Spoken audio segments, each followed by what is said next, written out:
This Sunday, my dear brothers and sisters, I'm inviting each of us to reflect on the conduct of business. The parable of the vineyard is, after all, talking about business.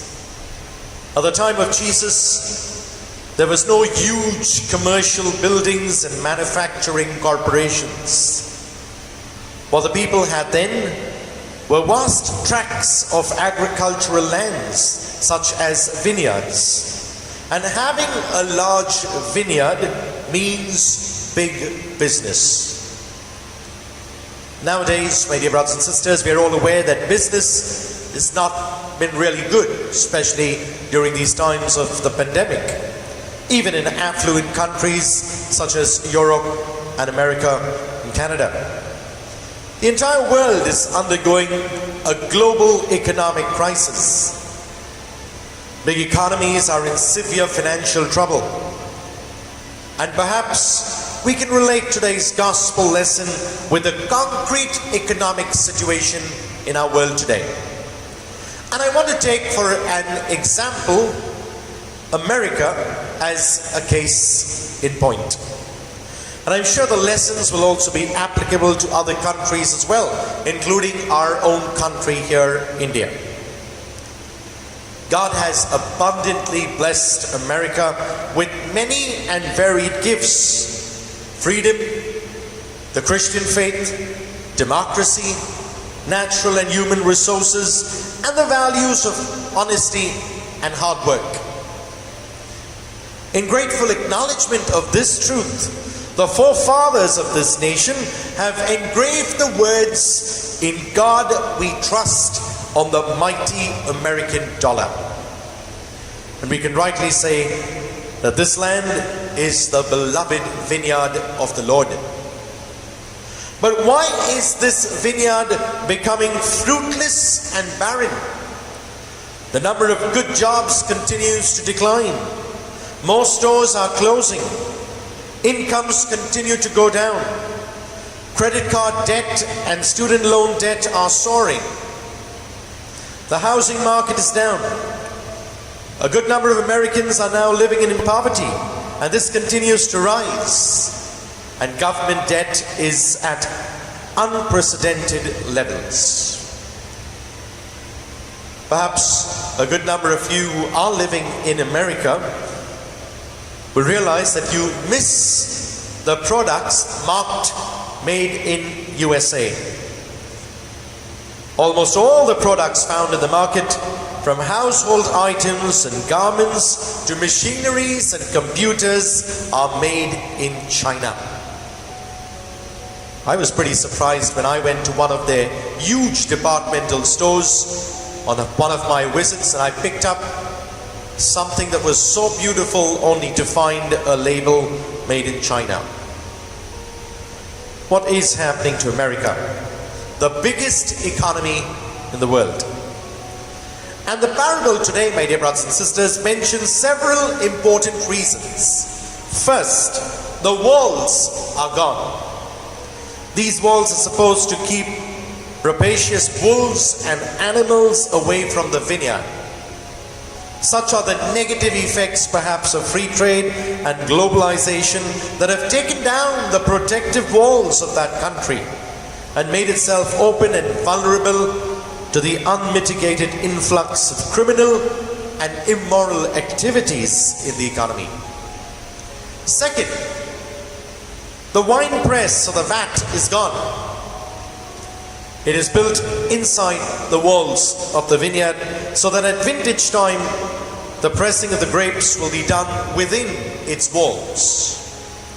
And again, invoking globalization and succumbing to the desire for more profits, big business corporations opted to close their domestic operations and outsourced their productions to China and other countries outside the US for much cheaper labor and windfall profits.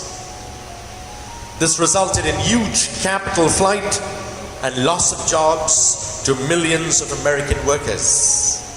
And the rise in unemployment further weakened the people's buying capacity, consequently resulting in the steep drop in sales of products and services.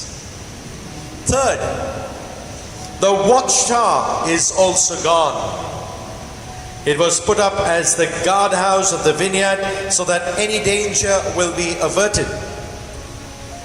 But unbridled capitalism and corporate greed have eradicated all administrative safeguards and monitoring systems, again in the guise of free trade. And this was one major factor in the Wall Street disaster that happened a few years ago.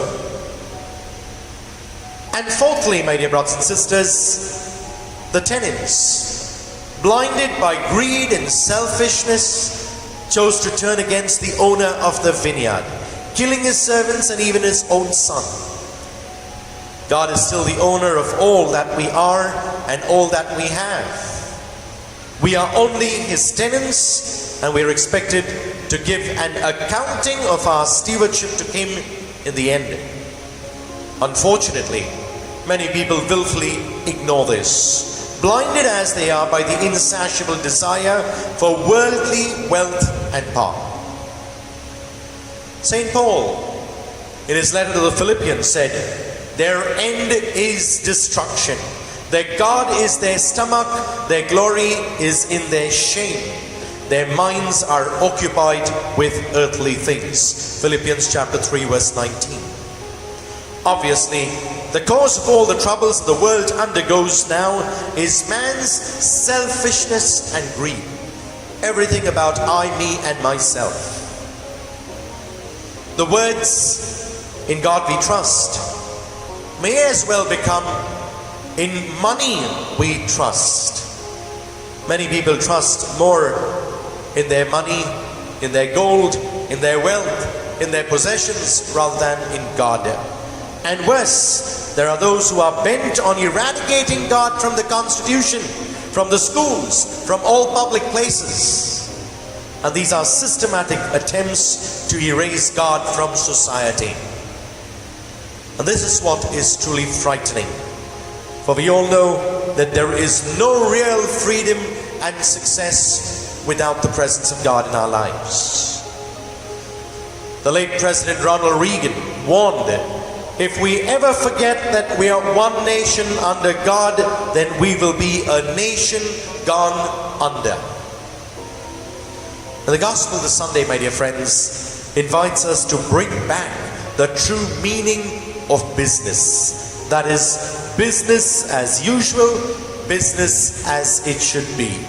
The letters of the word business give us important lessons. In business, it is not all about the I, but rather you and I are in it. In fact, the you comes before the I, and the I is even silent. And finally, the you is pronounced as I.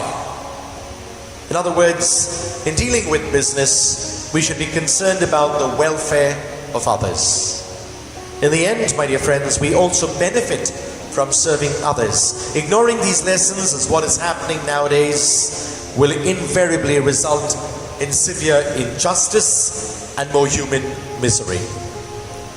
And so at this Eucharistic celebration, let us resolve to observe the real purpose of business. Let us renew our loyalty, our obedience to God in all our human endeavors.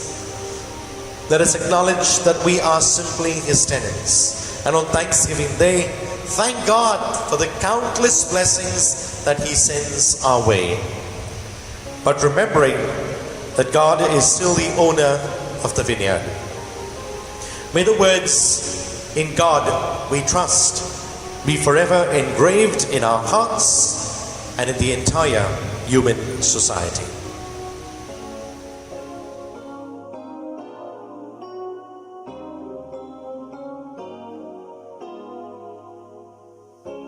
God bless, and do have a Jesus-filled day.